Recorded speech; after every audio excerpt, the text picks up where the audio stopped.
Planet of the Apes is one of the more interesting franchises as of late. They were seen as one that had ran its course, with several sequels and even one remake with, a bunch of weird shit. But then came along a remake in 2011 that, despite having a lot going against it, managed to be both a critical and financial success, launching a trilogy that would lead to a new sequel coming out this May. Now, before doing this video, I'd only seen Rise and War, but never Dawn, which is weird because it's the highest grossing one, and directed by the same guy who did The Batman and Cloverfield, two movies I loved. So, I decided to give it a watch, knowing how it was praised for, well, everything, and see if it was truly as good as people thought it was. This is Dawn of the Planet of the Apes. The film begins with a map, showing the spread of the simian flu from Rise. To be honest, this is somewhat mixed in terms of how it sets the tone for me.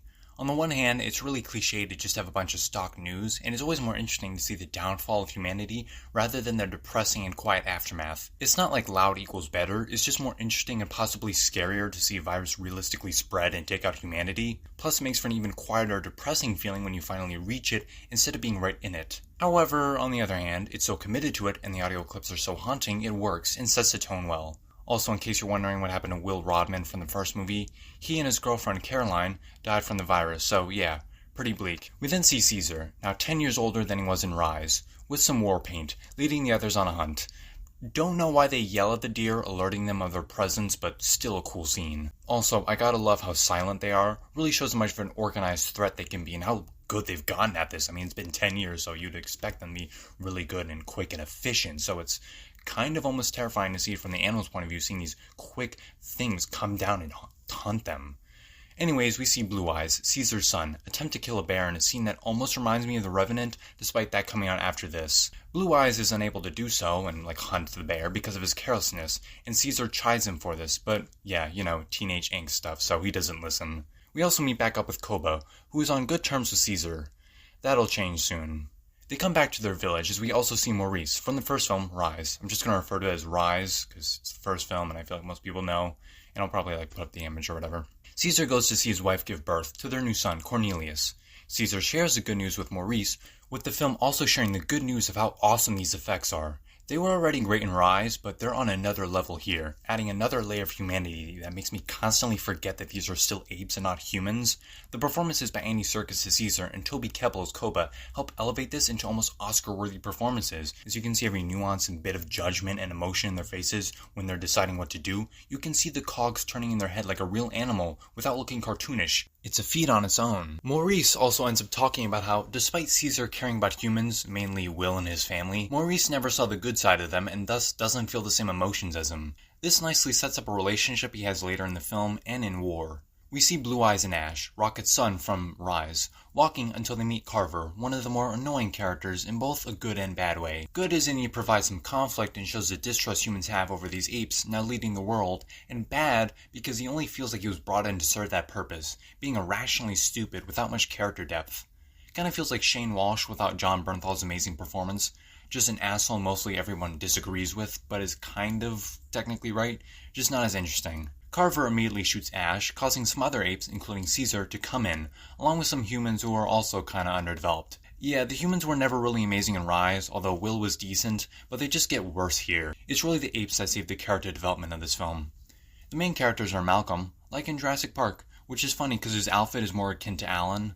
Ellie, again, another name from Jurassic Park, and also the film just feels very Jurassic Park in the lush tropical way, or a lot of rainforests, which is funny because I think in the Lost World Jurassic Park they filmed it in the Redwoods Forest, so in California, which this film is in, so that's cool. There's also Alex, Werner, and Kemp, the latter two getting no development.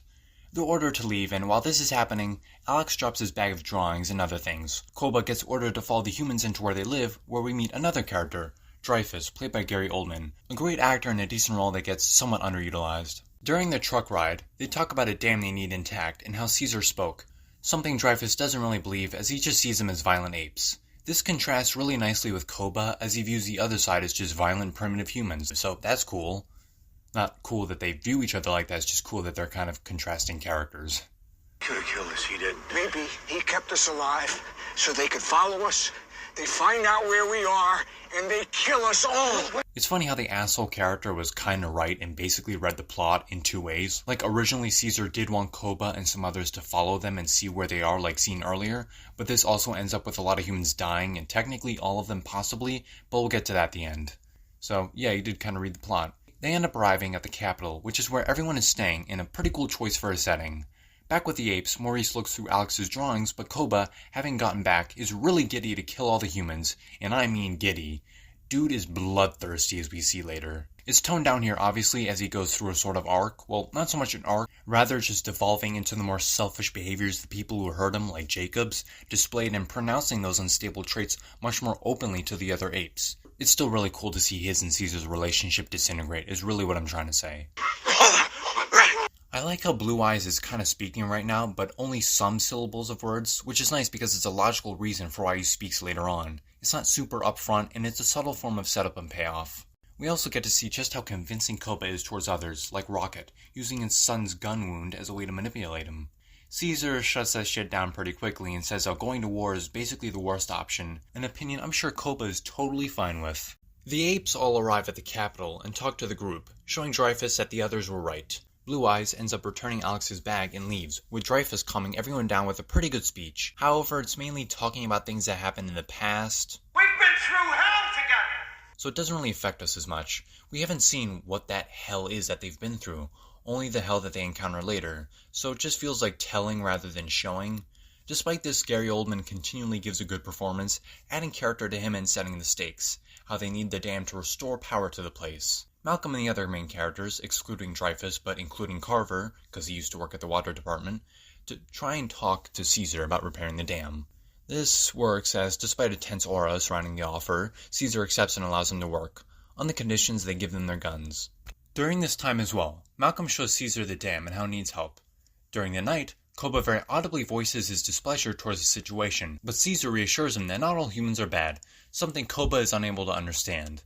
It makes sense, from all the torture he went through in Rise, but the point still stands. I do like how Caesar in his reassurance brings up humans doing their work and then leaving, but Koba shows humans doing their work and not leaving, becoming a permanent mark on each ape they affect. It's a nicely done scene that continually develops a relationship. However, Koba is a bit too audible in his frustrations, causing a scene and ends up asking Caesar for forgiveness. Back with the humans, Carver continues being an asshole. I'm the asshole. Well, at least you know it. Later that night, Ellie joins Malcolm in the tent. They talk, and while it's interesting, it's really only if we got to see it. This is why I, again, wish the movie focused on the downfall rather than immediately the aftermath. It's unsettling to show all this stuff, the post-apocalyptic feel, but you're essentially shooting yourself in the foot because we can't witness these people having an interesting arc into becoming these hardened survivors, and all this history Malcolm and Ellie apparently have is only ever said to us, not shown, so it makes it less engaging. Anyways, the next day, Koba and some others go to the capital and see them loading trucks with weapons, and see where some humans are testing. Koba comes out and gets caught by them, but plays stupid in order to survive in a scene that will get payoff later. The humans continue working on the dam, and we get to see Cornelius. That is, until it's revealed Carver got a gun because of course, causing them to get banished. However, this doesn't stop Malcolm from trying to speak with Caesar to help his wife in exchange for another day at the dam. Oh, and Carver's banished as well. Koba returns just as Caesar's helping with the dam to exclaim that humans are crazy and they should stop them. Caesar again disagrees, but since we've been seeing this happen several times now, this is the moment that Koba finally reaches a breaking point, or at the very least close to it, and the two get in a fight. Caesar spares Koba because apes do not kill other apes, or just in general beyond food. But again, this is some more great acting from Andy Serkis and Toby Kebbell. I continually keep forgetting these are animals. It's legitimately amazing, and their performances are Oscar-worthy. I know I keep saying this, but again, so much emotion conveyed with simple actions. It's not just human, it's alive. He tries asking for forgiveness, and while he does get it, he quickly runs away, as it's clear he does not respect him anymore. Hell, he even tries manipulating his son to agree with his cause and idea. The next day, Maurice and Alex read a book he got and continually shade in their characters, while Koba meets with those two guys again. This scene unfortunately has a pretty overbearing soundtrack which has been pretty generic for the most part, telling us what's about to happen with its ominous tone. It's infinitely more intense if, one, this was just one scene instead of two, because now we know we're not going to have him be nice twice. And two, it doesn't have the ominous music telling us it's going to be bad. Have some more faith in your audience. They clearly understand things. Like, you guys are good at writing. You don't have to tell us everything. We understand and it works better. I get you want setup and payoff, but at the very least, remove the soundtrack so it's not so obvious that the first scene he won't do anything and the next he will. It just ruins it a little. Still a dark scene showing Koba has finally had enough. He doesn't trust the humans nor Caesar and is ready to enact his plan as things are kicking into high gear. The next scene is pretty awesome, however, as we finally get the dam working and thus the power coming on, with them going to a gas station and seeing everything back on. I think it's because despite the soundtrack, we haven't heard actual music that's sung by people, and it makes for a pretty weird scene when we do hear someone singing, but in the best way possible. It feels so eerie and would have helped even more had the soundtrack in general been more toned down and unique, feeling like this empty world now brought back to life, even if just for a brief moment. Hell, when we see Dreyfus turn on his iPad, we get to finally see his family and it's honestly kinda heartbreaking. It's short and something we've seen before, but maybe it's just a performance by Gary Oldman, or maybe it's because it's still somewhat unique, but the scene works. It's very sad and helps motivate this character who's been strangely absent for most of it. You have Gary Oldman. Use him. During this we see Carver, who's still in the truck, dumbass, who gets promptly killed by Koba. Koba continues his streak by shooting Caesar and framing Carver for it. This officially sets everything ablaze, both figuratively and literally, as the humans leave with the apes now on Koba's side. Wow, it is really jarring to hear you speak finally. The apes storm the Capitol in a pretty good scene that fixes a mistake that Rise had, wherein these supposedly trained people like military and cops suck at shooting their targets. Here, they actually shoot them and so do the apes. Although, to be honest, I don't think anyone could rock 2 guns while riding a horse. Still a pretty cool image and honestly a pretty cool action scene. The tracking shot of Koba on the truck is also pretty cool. Some of the humans leave with the radios, with whom they are contacting someone. We'll get to that. The next day, Malcolm, Ellie, and Alex find Caesar, who I guess is just chillin'. I mean, he was shot in a pretty vital area, but he's pretty okay as we see later. Some of the humans in the Capitol get captured, and Koba encourages Ash to kill them, but he doesn't. So, Koba in return brutally kills Ash by throwing him off a ledge, with a brutal sound effect. Yeesh. Back with the prisoners, Koba talks to the humans, telling them that they will know the life he once lived, reversing the cycle of hatred back onto humans. Speaking of humans, where the hell is Dreyfus? He keeps popping in and out of this movie, despite being the most compelling human character. Anyways, while trying to help Caesar, Malcolm nearly gets caught several times in a tense sequence. Before he does, Bud is by Blue Eyes, and he lets him go. He follows him to Caesar in the house from Rise, and learns Koba shot him. The two talk again, wherein Caesar learns humans and other apes who were loyal to Caesar, like Maurice, were in prison, and how fear makes others follow. A pretty good message that encapsulates this entire movie and franchise. Most of the time, the threats come from those seeking revenge on their captors and scaring others into submission, which makes them easier to manipulate. Even with humans, it spreads all throughout, and here it's arguably at its most dangerous, as I'll explain soon. But with this, Blue Eyes completes his character arc and speaks. Blue Eyes shows up to the bus with the captured apes and draws the window from Rise, which has become something of an inspirational symbol to them now, which I like, some nice reincorporation. They break the apes out and then the humans, and during this, Caesar watches some old footage of him and Will, which would have been a good way to end the movie and leave it on a bittersweet note, but I digress. The apes and the humans go underground and sneak back into the city as Malcolm finds Dreyfus and the others who found someone on the radio. Dreyfus also reveals he has 5 pounds of C4 in this tower area on top of the Capitol and ready to blow it all. Which is obviously fucking stupid, but okay. We need a third act finale. While Caesar takes back control on top of the tower, Malcolm pulls a gun on them after they contact a military base. And if you've seen War, you know what this means. Yup, they contacted the colonel played by Woody Harrelson in the 3rd movie. Yeah, Dreyfus really screws everything up here with his plan to save humanity, which just ends up leading to its downfall. Wow, that was seriously underwhelming. Wish him and Koba met. Would have been interesting to see 2 people, or 2 living beings, with the same mindset but different solutions. Hate that this is how he gets killed off. It gets to show he's so committed to his blind hatred of these apes that he doesn't care about getting shot, but wow, that was lame. Anyways, the tower starts falling into sort of a cage, which is ironic.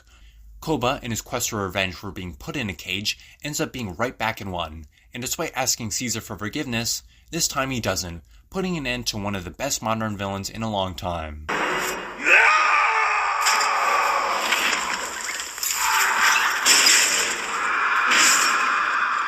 Damn. After the dust settles, Caesar and Malcolm talk, with Malcolm warning Caesar that this military base we see in the next film is coming, and that they won't forgive the apes for what they've done. This is further reinstated in War in a deleted scene where the Colonel reveals he killed Malcolm and presumably his whole family after he tried to make peace between the two species. So, yeah, depressing ending. The film ends with all the apes bowing down to Caesar, once again becoming their trusted leader, and that was Dawn of the Planet of the Apes. It's not as amazing as everyone makes it out to be, but it's certainly well done. From simple things like the names of the characters, which adds so much complexity to it. Caesar being named after the leader who was killed by people afraid he'd have too much power and didn't know what to do with it, being spun around and almost deconstructed here as a similar thing happens to Caesar, only he comes back and proves his worth, is amazing. Same with Koba, Stalin's nickname, who, was a pretty terrible person, transforming the USSR into a superpower only to murder millions of Soviet citizens in the process. Koba is also the name of a character who similarly seeks revenge in the book The Patricide. Hell, even their species is ironic. Chimps are usually more aggressive, so to see Caesar, one of them, wanting peace, while Koba, who is a bonobo who are usually more peaceful, wanting war, is a good way to show they chose their own path. The effects continually bring these points together as they are lifelike to an insane degree, with the effects in general just being really good. However, the humans are not, and are mostly forgettable besides Dreyfus and Carver, but a dual-wielding bonobo is pretty cool, and so is the rest of the movie. Just forget the lame human characters. And if you do, or at the very least focus on the more compelling ones, you're treated to a visual spectacle with amazing effects, great story between Caesar and Koba and their breaking down of their relationship, all in attempts to save their own species, and a wonderful middle act to a compelling trilogy. I hope you enjoyed my video. You can like and subscribe if you want, and follow me on my socials to see what I post. If you enjoyed the movie, let me know your thoughts in the comments down below. Curious if anyone shares the same viewpoint as me or has a defense for some of my problems, which I'd be very open to hearing and interested in having a discussion. I hope you have a great day and rest of life, and I'll see you in the next video. Bye-bye.